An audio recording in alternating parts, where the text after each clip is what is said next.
ओम शांति। आज 25 अप्रैल 2023 आज की साकार मुरली के अनमोल मधुर महावाक्य हैं। बाबा कहते, मीठे मीठे बच्चे, तुम घर बैठे वंडरफुल रूहानी यात्रा पर हो। तुम्हारी है बुद्धि की यात्रा। कर्म करते इस यात्रा में कदम आगे बढ़ाते चलो तो पावन बन जाएंगे। प्रश्न है, इस ज्ञान मार्ग में पेचदार तथा महीन बातें कौन सी हैं जो तुम बच्चे अभी ही सुनते हो? उत्तर, तुम बच्चे जानते हो, हम सभी मेल अथवा फीमेल एक शिव परमात्मा की सजनिया आत्माएं हैं। साजन है एक परम पिता परमात्मा। फिर जिस्म के हिसाब से हम शिव बाबा के पोत्रे और पोत्रियां हैं। हमारा उनकी प्रॉपर्टी पर पूरा हक लगता है। हम 21 जन्म के लिए सदा सुख की प्रॉपर्टी दादे से लेते हैं। यह है पेचदार बातें। गीत है, हमारे तीर्थ न्यारे हैं। ओम शांति। बाबा कहते, जिस्मानी यात्रा और रूहानी यात्रा पर यह गीत बनाया है। भक्ति मार्ग वालों ने जो पास्ट में हो गया है उसका गायन करते हैं। जो भी मनुष्य मात्र हैं उन सभी को जिस्मानी यात्रा का तो पता है। देखते हैं, जन्म जन्मांतर से चक्र लगाते आए हैं। उन्हों की ही बुद्धि में बद्रीनाथ, शेरीनाथ आदि ही याद रहता है। तुम बच्चों को भी यह जिस्मानी यात्रा आदि याद थी और अभी भी याद है। तुमने यात्राएं जन्म जन्मांतर की हैं। तुमने यात्राएं जन्म जन्मांतर की हैं। अब तुम बच्चों की बुद्धि में रूहानी यात्रा का ज्ञान है। बाबा कहते, मनुष्यों का बुद्धि योग है स्थूल, जिस्मानी यात्रा तरफ। तुम्हारा बुद्धि योग है रूहानी यात्रा तरफ। रात दिन का फर्क है। अभी तुम बच्चे रूहानी यात्रा तरफ कदम बढ़ा रहे हो। यह वंडरफुल यात्रा घर बैठे करते हो। बाबा कहे, कोई समझ सके इस यात्रा को। जब धंधे धोरी आदमी लग जाते हैं तो इतनी याद नहीं रहती, परंतु जब विचार सागर मंथन करने बैठेंगे तो अच्छी रीति याद आएगी। हम यात्रा पर हैं। नॉलेज बड़ी सहज है। बाबा कहे, बच्चे समझते भी हैं बरोबर। पतित पावन बाप क्या करते होंगे? पावन बनाने लिए जरूर यात्रा होगी। वह है स्वीट निर्वाण धाम, जिसको सभी याद करते हैं। यह किसी को मालूम नहीं है कि भगवान को हमारे पास आना है। ये बात किसी को मालूम नहीं है कि भगवान को हमारे पास आना है व हमको भगवान के पास जाना है। समझते हैं हमारा गुरु अथवा हमारा बड़ा निर्वाण धाम अथवा अपने निराकारी वतन चला गया। अच्छा, फिर वहां क्या किया? जाकर बैठ गया? बाबा कहे, वह बैठ गया, जाकर क्या हुआ वह कुछ भी पता नहीं।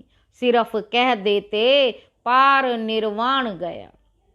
ज्योति ज्योत समाया, लहर सागर में समा गई। कुछ भी पता नहीं है कि यह सृष्टि का चक्र कैसे फिरता है। अब बाप समझाते हैं, यह रूहानी यात्रा एक ही बार होती है। रूहानी यात्रा अथवा आत्माओं की यात्रा कहे। पहले पहले तो बच्चों को यह निश्चय हुआ कि हम आत्मा हैं। कहा जाता है जीवात्मा दुख पाती है। तो इस समय जब आत्मा जीव के साथ है, सजनी है, तो वह बाप को ढूंढती है। सजनी है तो बाप को ढूंढती है, मेल अथवा फीमेल सभी सजनियां हैं। वैसे मेल को कोई सजनी थोड़े ही कहेंगे, परंतु यह है बहुत गुहिया पेचदार बातें। मेल को सजनी थोड़ी कहेंगे, यह है बहुत गुहिया पेचदार बातें। तुम अपने को शिव बाबा के पोतरे समझते हो, जबकि जिस्म में हो तो इस हिसाब से पोतरे पोतरियां ही ठहरे। बाबा ने समझाया है, तुम्हारा दादे की मलकियत पर हक है। कोई बाप भल धनवान हो, बच्चे नालायक हो, उनको मलकियत ना दें, उनको मलकियत ना दें, यह हो सकता है। परंतु दादे की प्रॉपर्टी परंपरा से राजाई कुल में चली आई है। सतयुग त्रेता में तुम दादे की प्रॉपर्टी भोगते हो, भोगेंगे। अभी तुम दादे से प्रॉपर्टी लेते हो। दादे की प्रॉपर्टी कितनी बड़ी जबरदस्त है। 21 जन्म तुम सदा सुख की प्रॉपर्टी लेते हो। परमपिता परमात्मा है दादा, ग्रैंडफादर। बाबा कहेंगे ब्रह्मा को, कहते हैं यह प्रॉपर्टी हम दादे से ले रहे हैं, ये प्रॉपर्टी हम दादे से ले रहे हैं। तुम जितना पुरुषार्थ करेंगे उतना दादे की प्रॉपर्टी मिलेगी। जैसे ये माता पिता जगत अम्बा जगत पिता पुरुषार्थ करते हैं, जगत अम्बा जगत पिता पुरुषार्थ करते हैं, ऐसे हम भी इस पुरुषार्थ से ऐसा ऊंच बनते हैं। दादे से फुल प्रॉपर्टी लेते हैं, दादे से फुल प्रॉपर्टी लेते हैं, राजाई प्राप्त करते हैं। तुम बच्चे जानते हो वह बादशाही फिर कितना समय चलती है, वह बादशाही फिर कितना समय चलती है। पॉइंट्स तो अथाह हैं। अगर इस प्रकार तुम कोई को भी समझाओ तो झट समझ जाएंगे। 2 बाप तो जरूर हैं। प्रजापिता ब्रह्मा को पिता तो सभी कहते हैं, गॉड फादर को सभी मानते हैं। वह बड़ा है, दादा ब्रह्मा उनका बच्चा ठहरा। ब्रह्मा का नाम तो बाला है। विष्णु व शंकर को प्रजापिता नहीं कहेंगे। सूक्ष्म वतन में तो रचना नहीं रचेंगे। ब्रह्मा ही जरूर यहाँ ब्राह्मण रचते होंगे। ब्रह्मा मुख कमल से परमपिता परमात्मा ने ब्राह्मण संप्रदाय रची। जैसे कहेंगे क्राइस्ट ने क्रिश्चियन संप्रदाय रची, इब्राहिम ने इस्लाम संप्रदाय रची। नाम आता है ना। शंकराचार्य ने भी रचना रची। हर एक झाड़ में टाल टालियां तो होती हैं। यह है बेहद का झाड़। इनका रचयिता अथवा बीज रूप तो मशहूर है, नामी ग्रामी है। फाउंडेशन ऊपर में है, बीज है ऊपर, बाकी टाल टालियां अभी यहाँ ही कहेंगे। ये सारे मनुष्यों की रची हुई रचना है। यह ब्रह्मा कुमारी संस्था बीज रूप बाप ने स्वयं रची है। जो बीज रूप परम पिता परमात्मा ऊपर में रहते हैं। ऐसे नहीं सभी टाल टालियों का बीज रूप ऊपर में है। ये बड़ी महीन बातें हैं। परम पिता परमात्मा को हमेशा ऊपर में याद किया जाता है। क्राइस्ट को ऊपर में याद नहीं करेंगे। परम पिता परमात्मा का नाम रूप देश काल तो एक ही है, वह कभी बदलता नहीं। तो यह बाप बैठ अच्छी रीति समझाते हैं। तुम बच्चे जानते हो हम अब पतित से पावन बन रहे हैं। सदैव एक रस नहीं रहते हैं। पहले 16 कला संपूर्ण होते हैं, फिर 14 कला, फिर कलाएं कम होती जाती हैं। सतयुग के बाद फिर हम नीचे आते रहते हैं। इस समय हम बिल्कुल ऊपर जाते हैं। यह हुआ ऊपर जाने का रास्ता, वह हुआ नीचे आने का रास्ता। इनकी महिमा बहुत भारी है। पतित पावन एक है, याद भी सभी को एक करते हैं, परंतु पूरा नहीं जानने के कारण देहधारियों को याद कर लेते हैं। क्योंकि इस बात में भूले हुए हैं कि पतित पावन कौन है, जरूर एक को कहना पड़े। सिवाय तुम बच्चों के और कोई की बुद्धि में आ नहीं सकता। तुम्हारे में भी नंबरवार है। अब तुम समझते हो हम दादे के पोतरे हैं और बाबा के घर में बैठे हैं। यहाँ दादा भी मौजूद है, अवतार भी जरूर है यहाँ, अवतार भी जरूर है यहाँ। हिलेगा ना? तुम कहेंगे यहाँ हमारा दादा हमको पढ़ाते हैं, वह परम धाम से आते हैं, वह हमारा दादा है रूहानी, और सब जिस्मानी दादे होते हैं। तो दादा कहते खुशी में एकदम उछल पड़ना चाहिए। भल रजवाड़े राजे बहुत साहूकार हैं, परंतु वह दादा हमको क्या देते हैं? स्वर्ग की बादशाही। यह बातें अभी तुम समझते हो, सतयुग में फिर ये बातें भूल जाती हैं।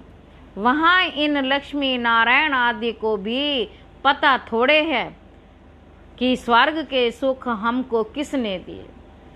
अगर ये समझें तो फिर ये भी समझें कि इनसे पहले हम कौन थे। बड़ी वंडरफुल बातें हैं। लक्ष्मी नारायण को ये पता ही नहीं रहता कि ये राजधानी हमको किसने दी, सिवाय तुम ब्राह्मण बच्चों के। बाबा कहते सिवाय तुम ब्राह्मण के और कोई नहीं जानता।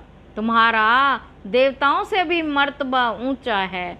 यहाँ तुमको दादे से प्रॉपर्टी मिलती है। बाबा कहते तुम जानते हो बरोबर यह ब्रह्मा बाप है। इनके तन में दादा ग्रैंडफादर आते हैं, नहीं तो पतितों को पावन बनाने कैसे आए। सभी आत्माएं ऊपर से नीचे आती हैं शरीर धारण करने, उनको अपना शरीर है ही नहीं। यह सभी बातें तुम बच्चों की बुद्धि में है। उनको कहा ही जाता है परम आत्मा। इसका मतलब ये नहीं कि परमात्मा कोई बड़ा है, आत्मा छोटी है। परमात्मा और आत्मा में कोई फर्क नहीं है। ऐसे नहीं परमात्मा कोई छोटा बड़ा होगा।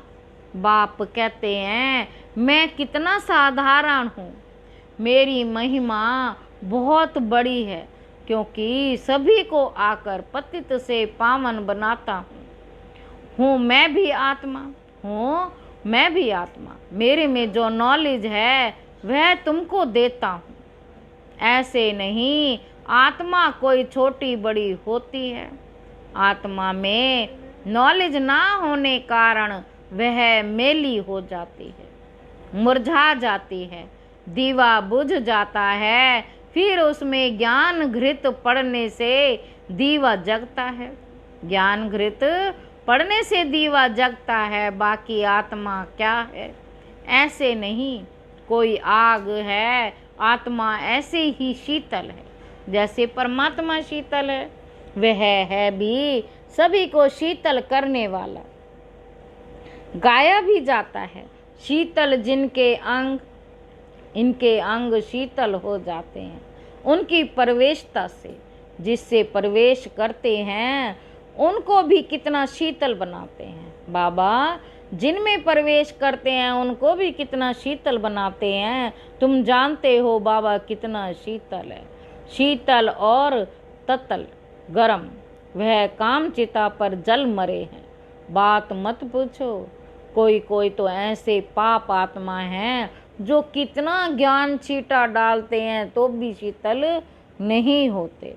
कितनी मेहनत करनी पड़ती है एक एक के ऊपर। बाबा पूछते हैं तुम शीतल बने हो? सन्यासी उदासी थोड़े ही कभी ऐसे पूछती है। माया ही सबको पतित बना देती है। काम चिता पर जलते रहते हो तो तुम बच्चे जानते हो कि प्रजापिता ब्रह्मा के हम बच्चे हैं। शिव बाबा है दादा, तो वर्षा मिलना चाहिए ना। एक बाबा एक दादा, उनसे प्रॉपर्टी अनेक बच्चों को मिलती है, और कोई भी मनुष्य को प्रजापिता नहीं कहेंगे। शिव बाबा आत्माओं का पिता तो है ही। अभी तुम बच्चे जबकि सन्मुख बैठे हो तो जानते हो हम शिव बाबा के साथ बैठे हैं। वह हमारा दादा है जो स्वर्ग का रचयिता है। उनसे हम राजयोग सीख रहे हैं। दादे से हमको स्वर्ग की मलकियत मिलती है, जो फिर हम 21 जन्म कभी कंगाल नहीं बनेंगे।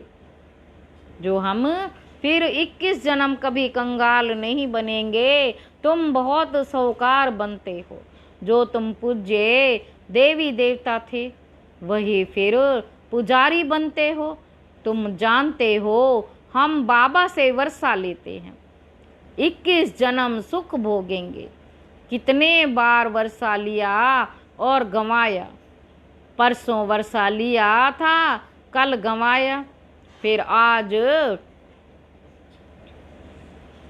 लेते हैं, कल फिर गंवा देंगे। ये बातें तुम अभी बच्चे जानते हो। इस समय नॉलेजफुल ज्ञान सागर बाप से तुम भी मास्टर ज्ञान सागर बनते हो। ज्ञान सागर बाप से तुम भी मास्टर ज्ञान सागर बनते हो। नॉलेज मिलती है। बाकी ऐसे नहीं कि कोई तेजोमय बिजली बन जाते हो। ऐसे नहीं कि कोई तेजोमय बिजली बन जाते हो। यह है सारी बढ़ाई। जैसे श्री कृष्ण की बढ़ाई की जाती है, वे जन्मता है तो सारे घर में रोशनी रोशनी हो जाती है। अब उस समय तो था ही स्वर्ग, दिन, रोशनी तो थी ही। बाकी ऐसे थोड़े ही कोई लाइट निकलेगी, यह भी सिर्फ महिमा की जाती है। वैसे ही परम पिता परमात्मा भी परम आत्मा है। बाकी महिमा सारी कर्तव्य पर निकलती है। महिमा तो बहुतों की निकली हुई है। मनुष्य कहते हैं फलाना मरा स्वर्ग पधारा, फलाना मरा और स्वर्ग पधारा। तो स्वर्ग क्या ऊपर में है? देलवाड़ा मंदिर में भी छत में वैकुंठ दिखाते हैं। छत में वैकुंठ दिखाते हैं, नीचे में है आदि देव आदि देवी, जगत पिता और जगत अम्बा। तो जरूर यह नीचे नरक में बैठे हैं, स्वर्ग में जाने लिए राजयोग सीख रहे हैं। ये तुम बच्चे जानते हो, हू बहु एक्यूरेट यादगार है। हम भी यहाँ आकर बैठे हैं। कितनी वंडरफुल बातें हैं। बच्चे आकर दादा के बने हैं तो वह खुशी का पारा चढ़ना चाहिए। हम पावन दुनिया के मालिक बनते हैं। मेहनत बिगर थोड़े ही विश्व का मालिक कोई बनेगा। मेहनत करेंगे तो विश्व का मालिक बनेगा। वह मेहनत है स्थूल, यह है सूक्ष्म। आत्मा को मेहनत करनी पड़ती है। रोटी पकाना, धंधा आदि करना, ये सब आत्माएं करती हैं। अब बाबा आत्माओं को इस रूहानी धंधे में लगाते हैं, साथ साथ जिस्मानी धंधा भी करना है। बाल बच्चों को संभालना है। ऐसे नहीं बाबा हम आपके हैं, ये बच्चे आदि आपको संभालना होगा। सबको बाबा संभाले तो इतना बड़ा मकान भी ना मिल सके। दिल्ली के किले जितना सैकड़ों किले हों तो भी इतने बच्चों को कहाँ रखेंगे? हो नहीं सकता। फिर तो इस मकान की कोई ताकत नहीं, कायदा ही है। गृहस्थ व्यवहार में रहते हुए अपना पुरुषार्थ करो। इतने सब बच्चे यहाँ आ जाएं तो चल कैसे सकें? तो बाप कहते मुझे याद करो, दादे से अखुट खजाना मिलता है। कितनी खुशी की बात है। टाइम कोई जास्ती नहीं है। गाया जाता है राम गयो रावण गयो, आगे साक्षात्कार भी होता है, होता रहेगा कि इसके बाद क्या होना संभव है। अपने घर के नज़दीक पहुंचते हैं तो वह झाड़ आदि देखने में आते हैं। तुम भी नज़दीक होते जाएंगे तो समझेंगे अब क्या क्या होगा। बाबा ज्ञान भी देता रहेगा। अच्छा, मीठे मीठे सिकिलधे बच्चों प्रति माता पिता बाप दादा का याद प्यार और गुड मॉर्निंग। रूहानी बाप की रूहानी बच्चों को नमस्ते। धारणा के लिए मुख्य सार। पहला पॉइंट है बाप समान शीतल बन ज्ञान छींटा डाल। मनुष्य आत्माओं को भी शीतल बनाने की सेवा करनी है। बाप समान शीतल बन ज्ञान छींटा डाल। मनुष्य आत्माओं को भी शीतल बनाने की सेवा करनी है। दूसरा पॉइंट है, दादे की मलकियत को याद कर अपार खुशी में रहना है। रूहानी धंधा कर विश्व का बादशाही लेनी है। वरदान है, समीप संबंध और सर्व प्राप्ति। समीप संबंध और सर्व प्राप्ति द्वारा सहज योगी बनने वाले सर्व सिद्धि स्वरूप भव।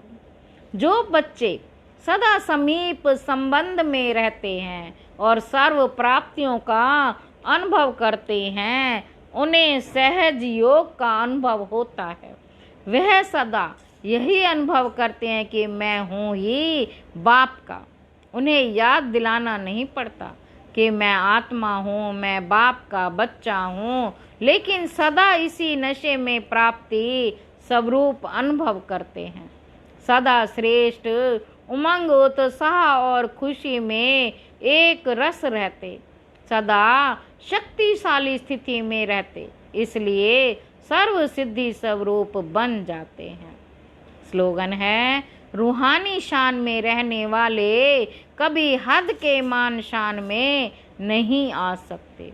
रूहानी शान में रहने वाले कभी हद के मान शान में नहीं आ सकते। अच्छा, ओम शांति।